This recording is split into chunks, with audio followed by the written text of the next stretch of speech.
arglwydd ein gobaith a rhoddwr pob llawenydd. Rhwy ni yn ein heddoliad a wyddydd geisio, oleuni ddeallt a ddiwydion, ymddiriedeth i bwyso arnat, a thysbryd i enyn ymateb ein mawl. Amen.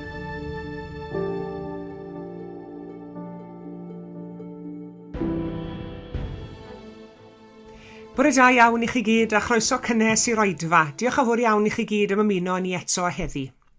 Nawr se, mae yna thema arbennig gyda ni i'r oedfa heddi. Tybed a fedrwch chi ddyfalu beth yw'r thema, a dyma i chi gliw fach. Gwrandewch ar y gerddoriaeth yma. Ydych chi'n nabod y gerddoriaeth?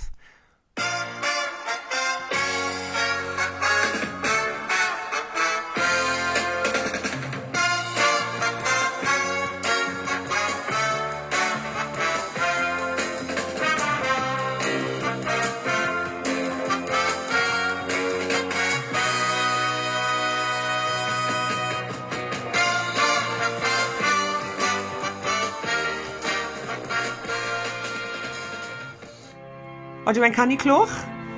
Mwy nes mlaen yn yr oedfa. Croeso cynnes i chi gyd.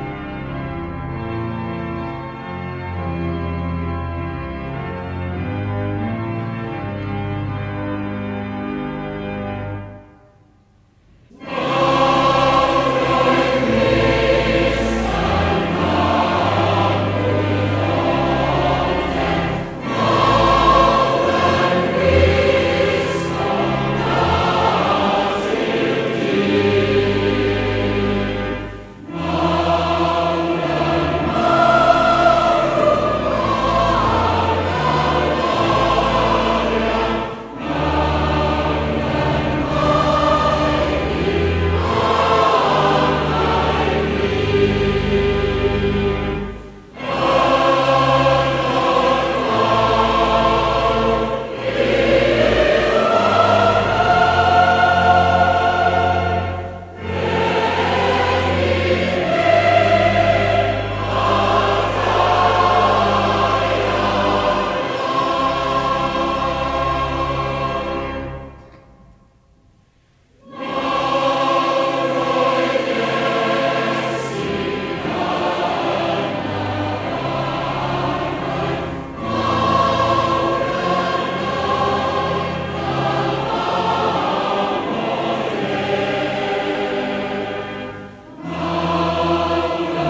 Yngwydd Duw a Christ Iesu, yr hwn sydd i farnu'r byw a'r meirw, yr wyf yn rybuddio ar gyfrydd i ymddangosiad a'i deyrnas ef.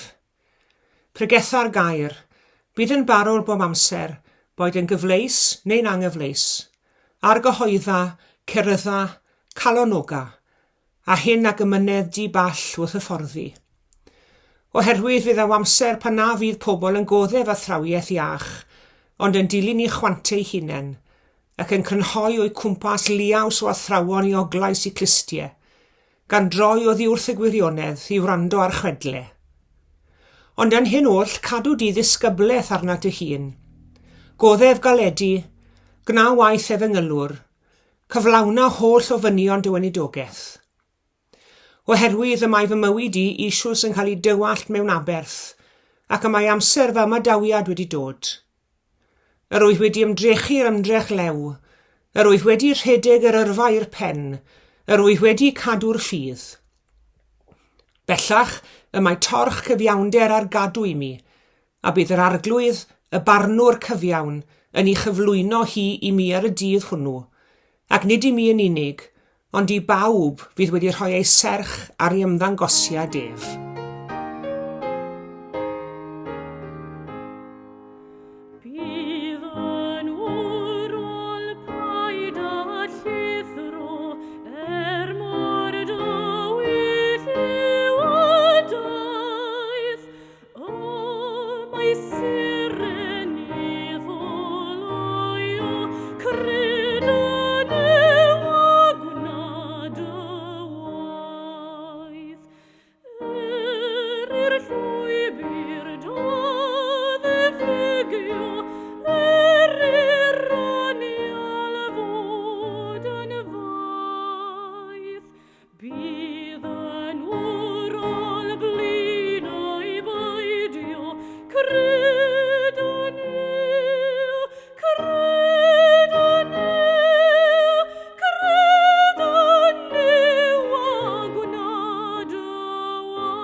Tybed oedd eich llyged chi yn sôn di'r teledu penwythnos diwetha.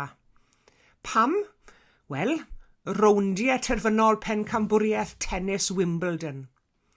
Prynhawn di Sadwn, fe welwyd Marquita Vondrousova, y chwaraewr yn seeded, yn cipio'r teitl ac yn mynnu bod Ons Jabeur yn dal i aros i ennill pencambwriaeth fawr.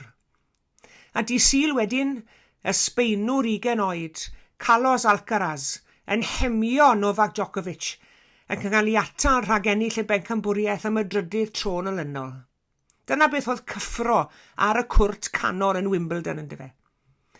Ac wrth i fi wylio'r ddwy ornes, o'n i methu help a meddwl bod bywyd mewn ffordd rhyfedd yn debyg iawn i gêm o dennis. Mae sawl cymhariaeth, mae sawl ceffylybiaeth yn dod i'r meddwl. Yn gyntaf, mae gêm o dennis yn llawn camgymeriadau. Mae bron i bob serf, pob foli, pob forehand, pob backhand, pob lob yn arwain at ennill pwynt ar drail camgymeriad un o'r chwaraewyr. Mae'r gamp yn llawn sgil, ond mae'n llawn camgymeriadau hefyd. A mae hyd yn oed y chwaraewyr gorau yn gwneud camgymeriadau. Ond mae gwir enillydd yn un sy'n medru delio gyda'r ffaith nad yw'n berffeth, gweithaf blynyddoedd o ymarfer, a pharhau i ddal ati, dyfal barhau. A mae yna wers fyna i ni yn dos e, dal ati. Dyw bywyd ddim yn fel i gyd. A does dim ots faint o bractis i ni wedi cael yn y grefft o fyw, fe fyddwn ni'n dal i wneud camgymeriadau. Ond diolch bod gyda ni Dduw sydd yn maddau'r camgymeriadau hynny, ac yn ein hannog ni i ddal ati, mwyn perffeithio'r ddawn o fyw. Mae'n Duw ni nid yn gymaint yn rhoi ail gyfle i ni, ond yn rhoi cyfle arall i ni. Mae Duw yn amyneddgar iawn tuag ato ni.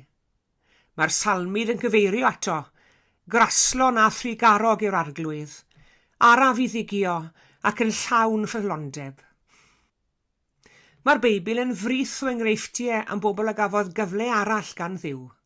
Pedr, Jona, Marc, Samson, Dafydd a llawer mwy. A mae Duw yn gwneud popeth posib drwy ras a'i fyddeiant i'n harwain i edifarhau ac i roi cyfle arall i ni. Ac mae gras Duw yn fodel ardderchog i ni yn hymwneud â'n gilydd hefyd. Os i ni'n cael cyfle arall, fe ddylsyn ni hefyd rhoi cyfle arall i bobl eraill. Yn ail, dyw gêm o dennis ddim drosto tan i fod e drosto. Mae angen ennill mwy nac un set mwyn ennill y gêm. 2 yn achos y merched a 3 yn achos y dynion. Ac fe allwn ni golli'r set cyntaf jyst fel ddigwyddodd i Alcaraz b'nawn dydd Sul diwetha. Colli o 1 gêm i 6, ond fe gas ei drad o dano fe to, gweitha'r golled a bwrw ati i ennill y match. A mae gwneud hynny'n anodd. Mae codi ar eich trad unwaith eto ar ôl bod lawr yn beth anodd iawn i wneud, ond dyw e ddim yn amhosib. Mae modd bwnsio nôl yn dos e. Mae rhaid peidio rhoi'r gorau iddi, oherwydd ein bod ni'n colli ar daith bywyd. Mae Duw yn Dduw sy'n agos ato ni ac yn gallu uniaethu hun â ni, gyda'r llwyddiant a'n llawenydd, ond hefyd gyda'n methiant a chyda'n gwendid hefyd. Ac yn un nerth mae yn abel i'n codi ni fyny ar ein trad pan fyddwn ni lawr, a'n hannog i ddal ein pen yn uchel unwaith eto, a bwrw mlaen ar daith. Odi mae'n anodd, ond dyw e ddim yn amhosib. Falle bod ni ar adegau yn teimlo bod angen ein codi ni o sefyllfa enbyd, neu bod angen codi'n hysbryd ni oherwydd ein bod ni'n digaloni, neu'n codi ni o dywyllwch anobaith ein hamgylchiadau. Neu falle bod ni'n teimlo ar adegau ein bod ni wedi'n llethu llwyr, a nad ni'n gwybod yn iawn beth i'w wneud, ac mewn angen am rhywun i'n codi ni fan diogel. Beth bynnag yw natur ein sefyllfa, beth bynnag yw natur ein hamgylchiadau ni, Duw yw Duw i ni, a mae yn awyddus sy'n codi ni ar ein traed unwaith eto. Wrth iddo gamu mewn y mae newid ein sefyllfa ni'n llwyr o fod wedi disgyn i gael ein derchafu unwaith yn rhagor. Yn drydydd, mae'r nerth meddyliol yr un mor bwysig a'r nerth corfforol mewn gêm o dennis, os nad yn fwy pwysig y deud y gwir. Os nad oes gan chwaraewyr tennis proffesiynol y nerth meddyliol, fe fyddan nhw'n colli ffocws, ac o golli ffocws, colli hyder yn ei hunain. Mae'r profiad o ennill yn un melys iawn, ond mae colli yn fater arall wrth gwrs. Mae angen nerth meddyliol i godi ac i gario mlaen. Ar ddiwedd bob gêm, mae'r llawn sy'n colli yn llongyfarch yn rasol y sawl sydd wedi ei curo. A mae'n cymryd tipyn o berson i wneud hynny yn dywi, bod yn garedig, bod yn ostyngedig ac yn rasol. A mae'r rhai yn uchel'n anodd iawn gwneud hynny. Wel, mae Duw o fod yn agos ato ni yn ein cryfhau ni'n feddyliol hefyd, yn rhoi tywelwch meddwl i ni, ac yn rhoi'r gras i ni dderbyn yr hyn a ddaw i'n rhan. Sy'n dod â fi'n deudi at y pwynt nesaf, sef fe ddaw cyfle arall. Fe ddaw cyfle arall, mae fori'n ddwyrnod newydd. P'un ydyn ni'n ennill neu'n colli heddi, dyw i ddim yn ddiwedd y byd. Mae'n ddwyrnod newydd fori, ac mae bywyd yn mynd yn ei flaen. Erbyn diwedd y dydd heddi, falle bydd un neu ddau ohono ni'n teimlo fod bywyd wedi bod yn galed arno ni, fod ein hamgylchiadau wedi'n gwasgu ni rhyw gornelfach. Bod rhyw ysbryd cas wedi dod o hyd i'n gwendid ac wedi cael y gorau ohono ni. Ond dydyn ni ddim yn rhoi lan. Dyfal barhau, dal ati. Dyna i chi un o'r rinweddau allweddol y bywyd Cristnogol. Dycnwch ar ei wyllu sy'n gyrio ymlaen, i ddal ati, against all odds, fel mae'r Sais yn dweud.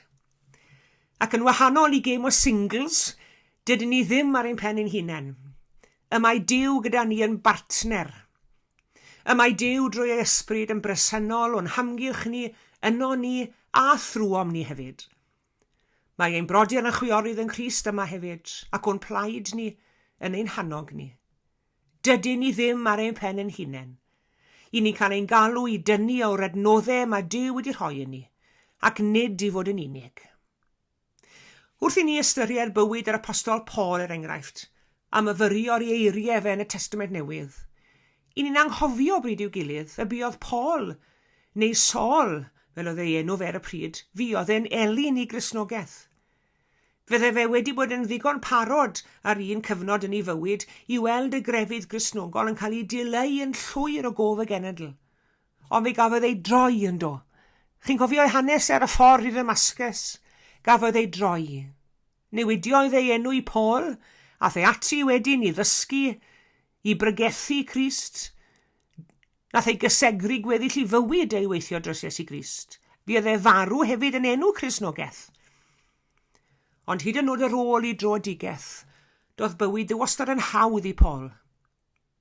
Ac iddo brofi nifer o fuddugoliaethau ysbrydol, fe brofedd e hefyd gyfnodau o iselder, o boenydio corfforol, o garchar, o long ddrylliadau, o wawd a gwad ac unigrwydd mawr. A thuag at ddiwedd i fywyd, fe fydde wedi bod yn ddigon hawdd iddo edrych nôl a theimlo'n ddig neu'n sir iawn. Ond nid edrych nôl yn sir a wnaeth e, ond edrych mlaen mewn gobaith. Yr wyf wedi ymdrechu'r ymdrech lew, medda fe. Yr wyf wedi rhedeg yr yrfa i'r pen, yr wyf wedi cadw'r ffydd. Bellach y mae'r torch cyfiawnder ar gadw i mi, a bydd yr arglwydd, y barnwr cyfiawn, yn ei chyflwyno hi i mi ar y dydd hwnnw, ac nid i mi yn unig, ond i bawb fydd wedi rhoi ei serch ar ei ymddangosiad ef. Daliwn ati, peidiwn ar rhoi'r ffidil yn y to. Peidiwn ac ildio, peidiwn ar rhoi'r gorau iddi. Daliwn ati. Byddwn fyw i wynebu diwrnod newydd gyda Duw yn ein hymyl. Ac os yw Duw trosom, pwy all fod yn ein herbyn? A dyna ni, gêm, set a'r match i Iesu Grist a'i dîm ef. Eg o goniant i'w enw. Amen.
Gweddiwn. Ein tad yr hwnnwyd yn y nefoedd. Diolch i ti am i ti ym mhob oes a phob cenhedlaeth, alw rhai fod yn bobl i ti, ac yn ddisgyblion i thfab Iesu Grist. Diolch i ti am y deuddeg cyntaf y glywodd i alwad, ac anfonwyd allan i gyhoeddi neges y deyrnas. Diolch i ti am ymroddiad ac esiampl yr rhai ym mhob cyfnod y glywodd y lais, ac a fentrodd bopeth mewn ei fuddod iddo. Diolch i ti am y rhai a gadwodd y golen ddisgler mewn cyfnodau tywyll. Diolch i ti am y bobl gwrol hynny, a ath newyddion da i gyrraedd pella'r byd. Diolch i ti o leini a gobaith yr efengil ein cyrraedd ni trwy'r rhai fi gynt yn disgyblion da a dewr Iesu Grist. Cofiwn gyda arglwydd am y rhai sy'n heddiw'n dilyn Iesu ac yn tystio iddo. Y rhai sy'n gyhoeddi'r gair mewn mannau lle nad oes croeso i'r efengil. Y rhai sy'n bwydo'r newynog a gweini'r gwan yng ngwledydd trotaf y byd. Y rhai sy'n tystio i werthoedd y deyrnas yn wyneb materoliaeth y gwledydd cyfoethog. Y rhai sy'n ymdrechu dros gyfiawnder a chymod yn wyneb gormau, sartaeth ac angau. Y rhai sy'n gweithio'n dawel a diwyd mewn llawer man di-galon a di-hyd yma yng Nghymru. A rhai sy'n brwydro'n erbyn difaterwch eraill neu methiant a'i digalondi di hunain. Cadw'n ddiogel ar rhai sydd mewn peryglon, mewn caethiwed, mewn unigrwydd ac mewn ofn. A'r hoedd yn sicrwydd wedi bywyd a'i gwaith yn ddiogel yn o ti. Diolchwn i ti arglwydd mai trwy gyfryngau dynol rwy ti wedi gweithio'r iod. Gad i ni glywed llais Iesu dy fab yn ein cymell i'w ddilyn fel erioed. Yr hwy ni ras i am gyflwyno iddo, ac i gysegru'n hamser andoniau ei waith. Gwna ni'n deyrngan i'n galwedigaeth, yn frwd yr ein gwasanaeth, yn eirwyr ein tystiolaeth, yn unplyg ein cerddediad, yn ddisgyblion da i Iesu Grist, ein hathro mawr a'n harglwydd. Gadewch i ni weddio gweddi'r arglwydd gyda'n gilydd. Ein tad yr hwnnwyd yn y nefoedd, sancteiddi'r dy enw, deled y deyrnas, gwnele'r dy ewyllus, megis yn y nef felly ar y ddeiar hefyd. Dyro i ni heddiw ein bara beinyddiol, a madda i ni ein dyledion, fel y myddeiwn unna i un dyledwyr. Ac nac arwain ni brofedigaeth, eithi'r gwared ni rhag drwg. Gan ei swyddog ti yw'r deyrnas, a'r nerth a'r gogoniant, yn oes oesoedd. Amen.